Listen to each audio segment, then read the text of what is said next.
the graphs of RDF versus R for 1s, 2s and 2p orbitals. RDF क्या बोल रहा है? 4 pi r square psi square dr. क्या है? इस पूरी कहानी को मैंने बोल दिया RDF. मुझे किसका ग्राफ बनाना है? R का. ठीक है. अब इसमें सबसे पहली कहानी जो मालूम होनी चाहिए वो क्या कि नंबर ऑफ मैक्सिमा कितने होंगे. ठीक. नंबर ऑफ मैक्सिमा मुझे ग्राफ को दिया जा रहा है किसके लिए? 1s के लिए. 1s के लिए दिया जा रहा है. नंबर ऑफ मैक्सिमा का फॉर्मूला क्या है? n minus L. s के लिए n क्या हो गया? 1 और l क्या हो गया? 0. n minus 1 n minus l मेरे पास क्या हो गया? 1. मतलब इस मैक्सिमा कितने होने चाहिए? 1. तो मैं ग्राफ क्या बना दूंगा? मैक्सिमा. ठीक है. और ऐसे ही पहले तो मैं अगर ग्राफ दे दे और पूछे बताओ कि ये 1s के लिए है कि 2s के लिए, 2p के लिए, किसके लिए, तो तुम्हें मैक्सिमा चेक करके पहचानना है. तो डायरेक्ट अपन क्या लिख रहा है? नंबर ऑफ मैक्सिमा कैसे निकाल? n minus L. दूसरी बात, अगर मुझे यही किसके लिए बनाना है कि 1s 2s 2s के लिए दिया है तो n इक्वल्स 2 और l इक्वल्स टू अभी भी क्या है? 0. तो n माइनस एल मेरे पास हो गया 2. मतलब मेरे को इस ग्राफ में कितने मैक्सिमा मिलने? 2 मैक्सिमा मिलने चाहिए. 2 मैक्सिमा मिलने चाहिए. तो एक मैक्सिमा ये बनाया, एक मैक्सिमा ये बनाया, बात खत्म. इस एक्सिस से टच मत कराना बस.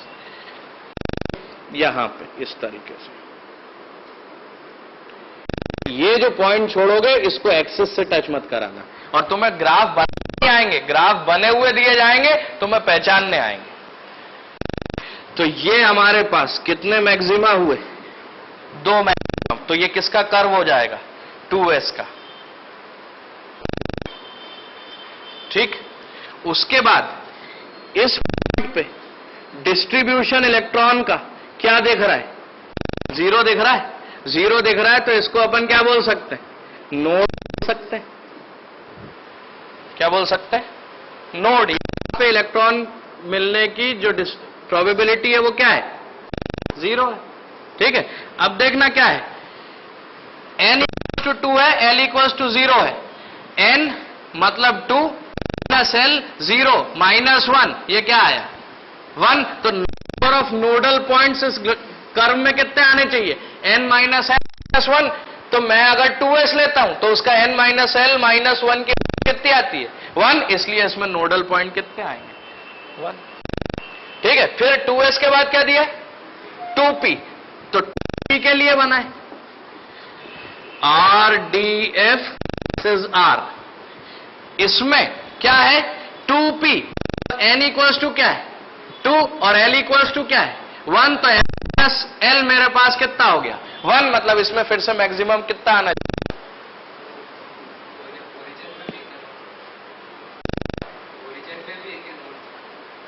ये यहां पे. हाँ. ग्राफ कर्व ये तो 1s के लिए हो गया, ये 2s के लिए हो गया. दोनों के बीच में एक नोडल पॉइंट आ गया. 2s के पहले क्या आएगा? 1s तो आएगा ना. लेकिन अपन को तो देखना है. अपने 1s तो इधर बना लिया है अपन ने. इसमें 2s बताना. तो ये 2s के लिए 2 कर्व्स आएंगे, 2 मैक्सिमा आएंगे. बस ये बताना चाहिए. ठीक है. और इन दोनों के बीच में कितना नोडल पॉइंट आएगा? एक. यस. हाँ. न्यूक्लियस और 1s के बीच का जो रीजन है जिसमें इलेक्ट्रॉन नहीं है उसको नोड नहीं मानते. नोड हमेशा किसके बीच में आएगा? 1s और 2s के बीच में. तो ये नोडल पॉइंट हो गया. 2p में हमारे पास फिर से मैक्सिमा कितना आना चाहिए? अब 2p का ले रहे हैं 1 मैक्सिमा आना चाहिए. तो ये हम फिर से क्या बना? 1 मैक्सिमा. और इसके पीछे की कहानी 1s 2 इसमें इंक्लूड नहीं करेंगे. तो 2p के लिए अब n माइनस n प्लस 1 है. 2p के लिए क्या होगा? n equals to 2, l equals to 1. तो 2 माइनस 1 1 और 1 माइनस 1 0. इसमें कोई नोडल पॉइंट है क्या? कोई नोडल पॉइंट नहीं है. तो नंबर ऑफ नोडल पॉइंट होंगे ग्राफ में n माइनस एल माइनस 1 और कितने होंगे? n minus L. अब क्वेश्चन कोई पूछेगा कि भैया 3D के लिए बनाओ RDF वर्सेस आर, ठीक है। और ये मैं बता रहा हूं, ये जो पढ़ रहे हैं ना इतने शॉर्ट में, इसको शॉर्ट मतलब मैं तो तुम्हें ट्रिक ही बता रहा हूं एक तरीके से। इसमें मैं तो बिल्कुल कहानी तो कुछ थ्योरेटिकल तो अपन समझ ही नहीं कि ऐसा क्यों हो रहा है। तो ये बड़े बड़े नहीं समझ पाते, इसमें तुम्हारी कहानी नहीं है। मैंने तो ग्रेजुएशन तक फिजिक्स पढ़ी है, मेरा 20 सब्जेक्ट था ग्रेजुएशन तक, 12वीं के बाद भी 3 साल मैंने पढ़ी, ठीक है। लेकिन जिनका जैसे अपने पास बायोलॉजी वाले कोई स्टूडेंट है तो एटॉमिक स्ट्रक्चर तो उनका चैप्टर भी है ना केमिस्ट्री में, ठीक है। लेकिन वो मैथ्स पढ़ते हैं क्या? वो नहीं पढ़ते, नहीं पढ़ते तो समझना, वो तो आगे तक कभी नहीं जीवन में इनको बता पाएंगे कि साहब वेव इक्वेशन कैसे सॉल्व होती है। इसलिए अपने को ऐसे ही पढ़ना पड़ेगा। अपन ने फॉर्मूला बना दिए, और ये फॉर्मूला बना दिए कहां से, ये भी बहुत मुश्किल है। ये भी सब बता नहीं पाएगी जनता, ये भी समझ लेना। तो मैं बता रहा हूं, लाभ ले लो तुरंत। जनता रट लेती है, ये जो तुम बना रहे हो ना ऐसे, जनता क्या करती है, ऐसे हर चीज के बना के और रट लेती है कि मुझे 1s बनाना आएगा तो ऐसा बना दूंगा, 2s बनाना आएगा तो ऐसा बना दूंगा। लेकिन उसमें 3D अगर पूछे, बात नहीं करना अपने को, 3D पूछे और अगर 3D तुम्हें रटा हुआ नहीं है, कहीं किताब में मिला नहीं है, तो तुम बनाओगे। इसलिए अपन ने फॉर्मूला जनरेट किए हुए कि अगर 3D बनाने आ जाए तो नंबर मैक्सिमा का क्या फॉर्मूला है, n-l, n इक्वल्स टू क्या हो गया इसके लिए, और d के लिए l इक्वल्स टू क्या हो गया 2। अब n-l हमारे पास फिर से 1, तो मैक्सिमा फिर से कितना आएगा, 1 ही आएगा। तो तुम्हें किसी का भी दे दे, तुम्हें प्रॉब्लम नहीं होनी चाहिए। किसी का भी ग्राफ दे दे, प्रॉब्लम नहीं होनी चाहिए।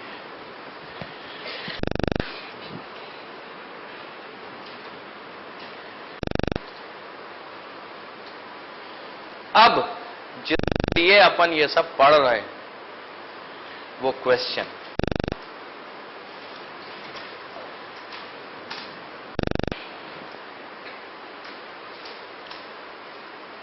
थ्री डी का बना लिया, 1s 2s 2p, कुछ भी दे दे, मैक्सिमा कितने बनाने वो भी मालूम है और नोडल पॉइंट्स कितने बनाने वो भी मालूम है। और जब भी n-l 1 आएगा तो नोडल पॉइंट हमेशा क्या 0 ही आएंगे, ठीक है।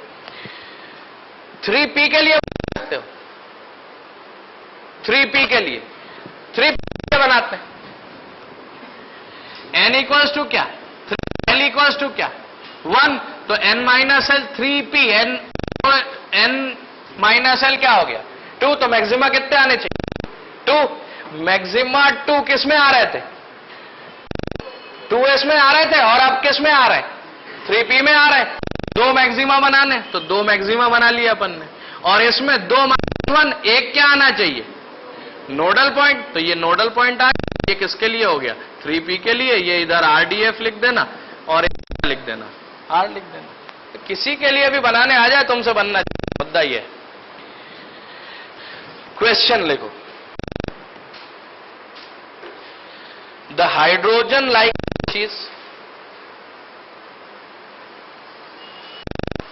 द हाइड्रोजन लाइक स्पीशीज, और स्पीशीज बोल रहा हूं तो वो सिंगुलर है, स्पीशी बोल तो क्या होता है प्लूरल। जनरली अंग्रेजी में क्या होता है एस लगा देते हैं तो क्या हो जाता है प्लूरल, इसमें उल्टा होता है, याद रखना है। मतलब अंग्रेजी नहीं पढ़ रहा है अपन, फिर भी तुम कहीं ये नहीं सोचो कि यार ये सिंगुलर को प्लूरल बता रहे। The hydrogen like species Li+2, the hydrogen like species Li+2 is a spherically symmetric state, is in a spherically symmetric state S1। S1 का नाम रख दिया उनने S1, ठीक है। Spheric hydrogen like species Li+2 ना spherically symmetric state S1 with radial node, with 1 radial. क्या हमारे पास फॉर्मूला है रेडियल नोड का, है n-l - 1, ठीक है। 1 radial node upon absorbing light, upon absorbing light ion undergoes transition, ion undergoes transition to a state S2, to a state S2। Li2+ के spectrum की बात करने लगे अभी, Li2 प्लस का इलेक्ट्रॉन जो है वो किस स्टेट में है, सपोज S में। वो ये नहीं बता रहे कि 1 में है कि 2 में है कि 3 में है कि 4 में है, उसकी स्टेट क्या रख दिया S1 अपॉन एब्जॉर्बिंग लाइट। अब उस इलेक्ट्रॉन ने क्या किया, लाइट एब्जॉर्ब की, तो वो कहां चला जाएगा, कहीं ऊपर चला जाएगा उस। अब मुझे नहीं मालूम कि ये 1 से 2 पे गया है या 1 से 3 पे गया है या 2 से 4 पे गया है, मुझे नहीं मालूम। किसी एक स्टेट S1 से कहां चला गया, एक स्टेट S2 पे, ठीक है। Upon absorbing light it shows the ion undergoes transition to a state. The state S2 also has one radial node. The state S2 also has one radial node. And its energy is equal to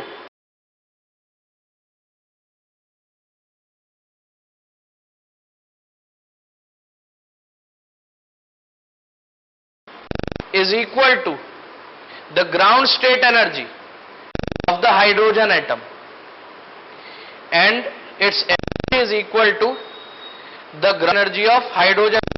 मतलब Li+2 के spectrum में electron S1 से निकल कहां पे आया, S2 पे। उस S2 पे एक तो उस में कितने रेडियल नोड है, एक है, और दूसरी बात उसकी एनर्जी कितनी है, हाइड्रोजन की ग्राउंड स्टेट की एनर्जी के बराबर। तो हमें इलेक्ट्रॉन वोल्ट में याद रहती है कितनी, -13.6। वो हिंट दे रहे हैं हमें कि एक तो इस स्टेट के पास एक रेडियल नोड है, तो बता कौन सी होगी, और दूसरा S2 में गई, इसमें भी एक रेडियल नोड, इसकी एनर्जी किसके बराबर है, हाइड्रोजन की ग्राउंड स्टेट के बराबर, मतलब -13.6 इलेक्ट्रॉन वोल्ट। इतनी कहानी हमें दे रहे हैं, मैसेज हो गया ये। अब क्वेश्चन इसमें क्या दे रहे हैं, लिखो, then answer the following. Question number, then answer the following. Question number 1. The state S1 is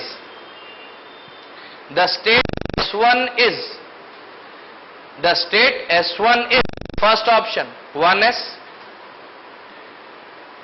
दूसरा ऑप्शन 2s, तीसरा ऑप्शन 2p, चौथा option 3s, 1s, 2s, 2p, 3s। ठीक है। अब इसमें देखो, S1 के लिए हमें क्या दे रहे थे कि इसमें कितने रेडियल नोड है, एक है, तो n-l-1 की वैल्यू कितनी आनी चाहिए, 1 आनी चाहिए। ठीक है। अब 1s है तो उसके लिए n इक्वल्स टू क्या, 1, और l इक्वल्स टू क्या हो गया, 0। तो 1 0 मतलब 1, और 1 - 1 इज 0, तो 1s तो ये स्टेट हो नहीं सकती। ठीक है। 2s के लिए क्या होगा, n-l-1, तो इक्वल्स टू क्या है, 2 माइनस s के लिए l इक्वल्स टू क्या, तो 2 - 0 - 1, तो क्या नोड 1 आ गई। तो ये स्टेट कौन सी होनी चाहिए, 2s होनी चाहिए। फॉर्मूले नहीं काम, किसने काम किया, फॉर्मूले नहीं किए ना। दूसरा क्या दिया है, 2p के लिए n इक्वल्स टू क्या हो गया, 2, l इक्वल्स टू क्या हो गया, 1, तो 2 - 1 इज 1, 1 - 1 इज 0, मतलब इसका भी एक रेडियल नोड नहीं आ रहा है, इसमें कितने रेडियल नोड आ रहा है, मतलब ये स्टेट भी वो नहीं है। चौथा ऑप्शन क्या दिया है, 3s में n इक्वल्स टू क्या है 3, l इक्वल्स टू क्या है 0, तो 3 - 1 इज क्या 2, इसमें कितने रेडियल नोड है, 2 रेडियल नोड है, ये भी वो स्टेट नहीं है। तो 2 क्वेश्चन मर्ज कर दिए, स्पेक्ट्रम भी एनर्जी बता रहे हैं उसमें, और अभी आगे क्वेश्चन है, मतलब नहीं हुआ है। तो पहला क्वेश्चन क्या हमने रेडियल नोड के फॉर्मूले से कर लिया, स्टेट कौन सी है, S1, वो निकाल ली, वो कौन सी है 2, मतलब ये लिथियम के n इक्वल्स टू 2 में रहेगा, और n इक्वल्स टू 2 में भी किस में, S में। अब हम तो कहते थे कि स्पेक्ट्रम 2s 2p कुछ नहीं होता, लेकिन अब स्पेक्ट्रम में क्या घुस गई, श्रोडिंगर वेव इक्वेशन घुस गई ना। तो वेव तो हम p ऑर्बिटल के लिए भी एंगुलर नोड ले रहे हैं, और क्या ले रहे हैं, p ले रहे हैं, p की 3 वैल्यू ले रहे हैं, d की 5 वैल्यू ले रहे हैं मैग्नेटिक क्वांटम नंबर की। तो जैसे ही श्रोडिंगर वेव इक्वेशन आने लगी, वो साथ साथ किसको डिफाइन करने लगी, सब शेल को भी करने लगी। तो अब हम साथ साथ किसको डिफाइन करने लायक हो गए, हाइड्रोजन के स्पेक्ट्रम में डिफाइन करने लायक हो गए, सब शेल को। अब सिर्फ 2 नहीं बोल रहा है, अब क्या बोल रहा है, 2s बोल रहे हैं, क्योंकि ये 2p नहीं है, क्योंकि हम प्रूव कर चुके 2p में तो रेडियल नोड कितने होते, 0 होते, तो ये p नहीं है, ये कौन है 2s, तो हम तो स्पेक्ट्रम पहले पढ़ते थे किस लिए? सिर्फ शेल्स के लिए, जो किसने बताया था? बोर मॉडल ने। अब किसकी बात कर रहे हैं? श्रोडिंगर वेव इक्वेशन की। वो कौन सा मॉडल? Quantum mechanical model. तो क्वांटम मैकेनिकल मॉडल में क्या हो रहा है? शेल के साथ सबशेल और सबशेल के साथ साथ ऑर्बिटल्स को भी डिफाइन कर रहे हैं, क्योंकि एन, एल और एम श्रोडिंगर वेव इक्वेशन से निकले, इसलिए क्वांटम नंबर्स एन, एल और एम भी किससे निकले? श्रोडिंगर वेव इक्वेशन से। सिर्फ quantum number Schrodinger wave equation से नहीं निकला। स्पिन, वो तो हमने क्या देखा कि साहब मैग्नेटिक फील्ड बन रही है तो उसको चाहिए स्पिन होनी चाहिए। स्पिन सिर्फ हमने क्वांटम वेव इक्वेशन से नहीं ली है, बाकी एन, एल और एम तीनों कहां से आए? ये एक थ्योरेटिकल क्वेश्चन है, ये याद रखना। चाहो तो मार्जिन के ऊपर तो कि n, l and m are required to satisfy Schrodinger wave equation. N, l and m, और वो जानते हो कौन कौन है? प्रिंसिपल, एजीम्यूथल और magnetic quantum numbers. N, l and m are required to satisfy Schrodinger wave equation. ठीक है, दूसरा क्वेश्चन लिखो। Energy of the state S1, energy of the state S1 units, energy of the state S1 in units और with respect to units or with respect to hydrogen atom, with respect to hydrogen atom ground state energy, with respect to ground hydrogen atom, with respect to hydrogen atom ground energy is first option 0.75, 1.5, तीसरा option 2.25 और D option 4.5। First is 0.75, second is 1.5, third is 2.25, fourth is 4. ठीक है, अब क्या पूछना चाह रहे हैं? कह रहे हैं energy of the state S1। वो तो कह रहा था कि भैया S2 की एनर्जी कितनी है? हाइड्रोजन के ग्राउंड स्टेट के बराबर। ठीक है, इसका मतलब एनर्जी अलग है, तो उसकी क्या निकालनी है? एनर्जी ग्राउंड स्टेट के रिस्पेक्ट में कितनी होगी। ठीक है, और क्वेश्चन लिखो, the orbital angular momentum, the orbital angular momentum quantum number, the orbital angular momentum quantum number of the state S2 is, of the state S2, orbital angular momentum quantum number मतलब क्या पूछ रहा है? Quantum number मतलब किसकी value पूछ रहा है? L की वैल्यू पूछ रहा है, किस? S2 एक्साइटेशन स्टेट की। ठीक है, तो the angular momentum quantum number of the state S2 is, पहला ऑप्शन 0, दूसरा ऑप्शन 1, तीसरा ऑप्शन 2, चौथा option 3, 0, 1, 2, 3। A option 0, B option 1, C option 2 और डी ऑप्शन 3। बात आ गई समझ में? ठीक है, तो ये एक क्वेश्चन मैंने करा शुरू का, 2 क्वेश्चन करके लाना और नेक्स्ट टर्न पे मैं बताऊंगा। ठीक है, अभी क्वांटम नंबर्स का थ्योरेटिकल O लेवल का छोटा सा टेस्ट दे दो। ठीक है, और इसी के साथ तुम्हारा